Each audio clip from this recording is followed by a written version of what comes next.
Love after addiction के 8वें episode की शुरुआत में हम देखते हैं कि मैंग युकी को रडर की यहाँ कनेक्ट करने की कोशिश कर रहा था, लेकिन वह बात देखकर डिसअपॉइंट हो जाता है कि उसे कोई भी रिस्पॉन्स मिल नहीं रहा था, जिसकी वजह से वो बहुत ही ज़्यादा उसकी चिंता कर रहा था। लेकिन तभी वो ये बात देखकर चौंक जाता है कि वो डायरेक्टर भी सो रहा था और उसे बिल्कुल भी युकी की कोई भी चिंता नहीं थी। लेकिन तभी वो डायरेक्टर को उठाने लगता है नींद से, लेकिन तभी डायरेक्टर भी हड़बड़ा कर उठ जाता है और उसे कहता है कि क्या हुआ। और मिंग फिर से कहने लगता है कि युकी को कांटेक्ट नहीं हो पा रहा है, अगर वो ज़्यादा देर तक नहीं रहा हमारे कांटेक्ट में तो डेंजर हो सकता है उसके लिए। लेकिन तभी वो उस आदमी से पूछता है उसके बारे में जो उसके साथ गया था, लेकिन वो आदमी भी उसे कहता है कि मुझे नहीं पता। लेकिन तभी वो उस आदमी के शूज़ देखता है जो बिल्कुल भी ख़राब नहीं हुए थे और वो उसे कहता है कि तुम उसके साथ माउंटेन में नहीं गए, तुम झूठ बोल रहे हो मुझसे। और वह आदमी भी मिंग से कहने लगता है कि वो एक बड़ा आदमी है, कोई छोटा बच्चा नहीं है। जिसके बाद मिंग को भी उस आदमी के ऊपर गुस्सा आ जाता है, लेकिन वो उसके ऊपर गुस्सा करने लगता है और उसके ऊपर हमला भी करने जाता है। लेकिन तभी उसके दोस्त उसे पकड़ लेते हैं और उसका दोस्त भी उससे कहता है कि शांत रहो मिंग। लेकिन तभी मिंग वहाँ से उसकी बैग उठाकर दौड़ जाता है उस माउंटेन की तरफ जिसमें योकी चढ़ के गया था। लेकिन तभी वो डायरेक्टर भी उन दोनों से ही कहता है कि हमें उसका इंतज़ार करना चाहिए। और आगे हम देखते हैं कि मिंग पूरी पहाड़ के ऊपर योकी योकी चिल्ला रहा था चढ़ते हुए, तो दूसरी तरफ योकी भी थक गया था और थकावट के मारे योकी एक जगह पर बैठ जाता है। लेकिन तभी वो अपने आप से ही बात करता है कि मैं बहुत ही एक्सीलेंट हूँ, लेकिन एक एक्सीलेंट होने के नाते मुझे आराम करने की भी ज़रूरत है। और आगे हम देखते हैं कि मैंगो से ढूंढते जा रहा था, लेकिन तभी अंधेरा भी हो गया था और वह अपने आप से ही कह रहा था कि आखिर योकी कहाँ चला गया। लेकिन तभी वह उसे बक्सा दिखा देता है जिसमें कॉइन रखा हुआ था और वह वैसे ही आगे बढ़ने लगता है एक एक बॉक्स इकट्ठा करते हुए योकी की तलाश में। तो दूसरी तरफ हम देखते हैं कि योकी भी उन्हीं बक्सों की मदद से बाहर आने की कोशिश कर रहा था। लेकिन तभी दूसरी तरफ हम देखते हैं कि योकी को ढूंढते ढूंढते मैंग भी डर जाता है और वो एक जगह पर बैठ जाता है और उसके रडार पर फिर से योकी को चिल्लाने लगता है क्या तुम मुझे सुन सकते हो। लेकिन तभी उसे रडार की आवाज़ सुनाई दे रही थी जो वही उसके सामने पड़ा हुआ था। और उस रडार को देखने के बाद मैंग और भी ज़्यादा परेशान होने जाता है योकी के लिए। और आगे हम देखते हैं कि योकी भी बहुत ही ज़्यादा डर रहा था अंधेरे की वजह से और उसे बिल्लियों की रोने की आवाज़ भी आ रही थी। लेकिन तभी योकी की नज़र एक बच्ची के ऊपर पड़ती है जो वहीं पर बैठी हुई थी और आगे वो उस बच्ची को लेकर बाहर निकलने की कोशिश कर रहा था और उसे ये भी कह रहा था कि वो उसे उसकी मॉम तक पहुंचा देगा। लेकिन तभी युकी की नज़र एक घर के ऊपर पड़ती है और वह उस बच्ची को लेकर उस घर में आ जाता है और वह बच्ची भी डरी हुई थी और वह उसे नींद में लाने की कोशिश कर रहा था। और आगे हम देखते हैं कि मैंग की नज़र भी उसी घर के ऊपर पड़ती है और वह अंदर चला जाता है युकी को ढूंढने के लिए और उसे वो वहाँ पर मिल जाता है उस बच्ची के साथ। लेकिन तभी वो देखता है कि युकी को नींद आ रही थी बहुत ज़्यादा। लेकिन तभी योकी के करीब आने के बाद मिंग भी ये बात नोटिस करता है कि योकी को नींद आ रही थी, इसकी वजह से वो उसका सर अपनी गोद में रखकर उसे सुलाने की कोशिश करता है। लेकिन तभी हम देखते हैं कि योकी को भी बुरा सपना आ रहा था उसके फैंस के बारे में कि वो उसे लाइक नहीं करते। लेकिन तभी वो उसे उस एक्टर के बारे में भी सपना आने लगता है जिसने उसे धोखा दिया था। लेकिन तभी वहाँ पर मिंग भी था और मिंग को देखने के बाद योकी भी अपने नींद में उसका नाम लेने लगता है और मिंग भी ये बात नोटिस करता है और आगे योकी यही कह रहा था कि प्लीज़ मिंग मुझे छोड़कर मत जाना। लेकिन तभी उसे सपने में दिखाई दे रहा था कि मिंग उसके करीब आकर उसके गालों को सहराने लगता है। लेकिन तभी उसके दूर भी चला जाता है जिसको लिए योकी उठ जाता है अपनी नींद से। लेकिन तभी उसकी नज़र मिंग के ऊपर पड़ती है और मिंग भी उसकी तरफ देखकर हंस रहा था और आगे वो उससे कहता है कि मैं तो हूँ तुम्हारे साथ। लेकिन तभी योकी उससे कहता है कि मुझे तो लगा कि मैं सपना देख रहा हूँ तुम्हारे बारे में, वैसे तुमने मुझे ढूंढा कैसे। लेकिन तभी दूसरी तरफ हम देखते हैं कि उसकी दोस्त भी उसे ढूंढते हुए उसी तरफ आ रही थी। लेकिन तभी योकी को वो कहता है कि मैं उस आदमी को छोड़ूंगा नहीं जो तुम्हारे साथ था, उसे तुम्हारी रक्षा करनी चाहिए थी। लेकिन योकी उससे कहता है कि उसे आदत है ऐसे स्टॉप की। लेकिन तभी मैंग उसकी बात सुनने के बाद उसे डांटने लगता है और उससे कहता है कि आखिर तुम ऐसा बिहेव कैसे कर सकते हो, उसका काम है तुम्हें डिफेंड करना। लेकिन तभी योकी उसे देखकर ताना मारने लगता है कि अब मेरा पहला नंबर का फ़ैन मुझे प्रोटेक्ट करने की कोशिश कर रहा है। लेकिन तभी मैंग भी अपना मुंह बनाने लगता है और उससे कहता है कि कौन सा एक नंबर का फ़ैन।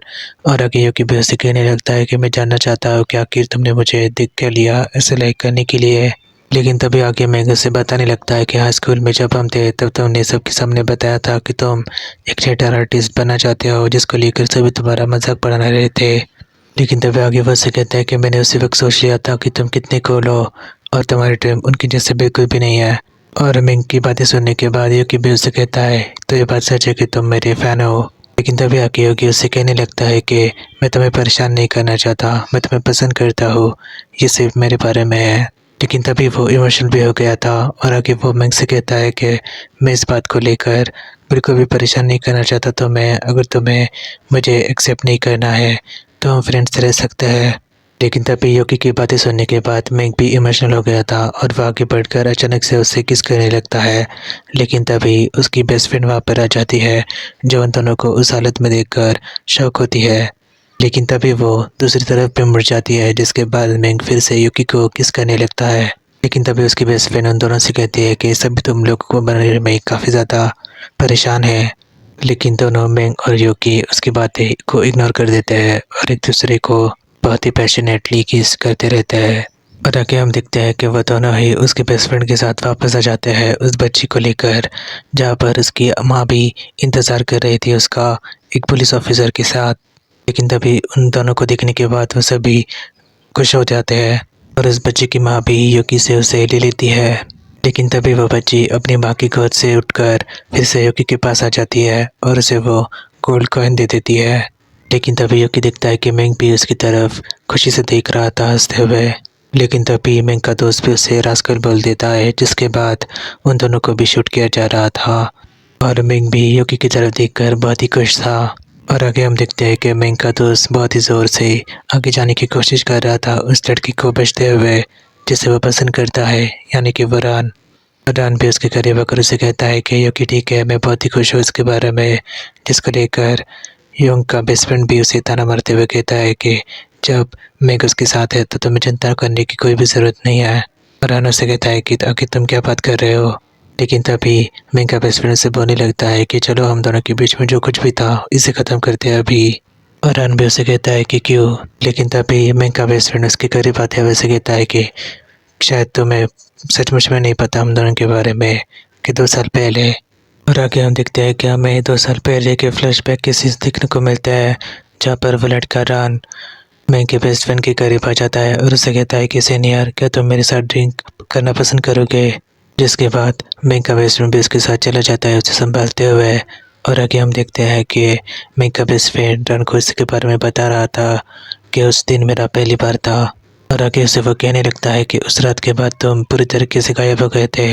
लेकिन तभी वो उसके करीब आते हुए रान से कहने लगता है कि तुम्हें क्या लगा मैं तुम्हें सचमुच में पसंद करने लगा हूँ। मैं बस चाहता था कि तुम्हें मेरे जैसा फील हो कि अगर कोई छोड़कर जाता है तो कैसा लगता है। और मिंग का बेस्ट फ्रेंड उसे वहाँ पर छोड़कर अकेला चला जाता है गुस्से से, जिसके बाद रन भी इमोशनल हो गया था। और अगली सुबह हम देखते हैं कि मिंग यूकी के लिए कॉफ़ी लेकर उसके कमरे में आ जाता है, जिसके बाद यूकी उसे कहता है कि मुझे पिलाओ और मिंग भी उसे कॉफ़ी पिलाने लगता है। लेकिन तभी यूकी वो कॉफ़ी पीते हुए मुँह चलने की एक्टिंग करता है और मिंग भी उसे कहता है ये गर्म तो नहीं है। और यूकी भी उसे हंसते हुए कहता है कि नहीं मैं तो बस मजाक कर रहा था। लेकिन तभी यूकी उसके हाथ से फिर से कॉफ़ी पीने लगता है। लेकिन तभी आके मिंग उसे कहता है कि तुम्हें खाने में क्या चाहिए, और वो उसे कहता है कि मुझे सी फूड चाहिए खाने के लिए। लेकिन तभी मिंग उसे कहता है कि सी फूड नहीं मिल रहा क्योंकि गाँव वालों को वो बेचना है, क्योंकि गाँव वालों की सी फूड की क्वालिटी अच्छी होने के बावजूद भी बहुत ही कम प्राइस में उन्हें बेचना पड़ता है। जिसके बाद यूकी उससे कहता है कि मेरे पास एक आइडिया है। और आगे हम देखते हैं कि मिंग शर्टलेस था और उसके हाथ में केकड़ा था और यूकी उसकी तस्वीर खींचे जा रहा था। लेकिन तभी वो जूम करते हुए उसकी निपल की भी फ़ोटो ले लेता है, जिसके बाद मिंग उस पर गुस्सा करता है कि उसने उसकी फ़ोटोग्राफ क्यों ली इस हालत में।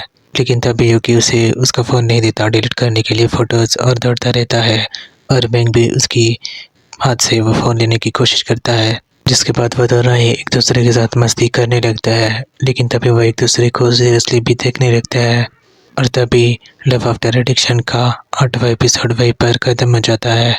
आई होप आपको एपिसोड अच्छा लगा होगा। आपको एपिसोड कैसा लगा मुझे कमेंट सेक्शन में ज़रूर बताएं।